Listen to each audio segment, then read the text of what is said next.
വില്ലു മുറിപ്പാൻ എഴുതന്നാലായവോ മന്നവർക്കൊക്കെയും രാമഹരേ.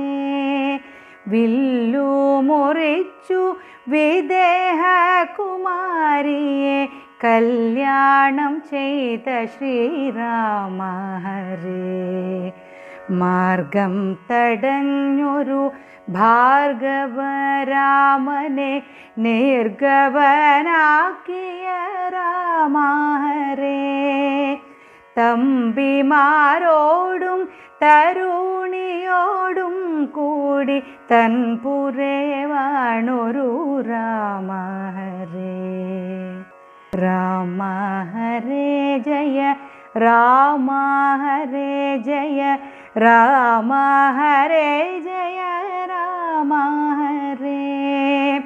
Sreerama Govinda നാരായണാനന്ദ സീതാപതേ Jaya Rama Hare.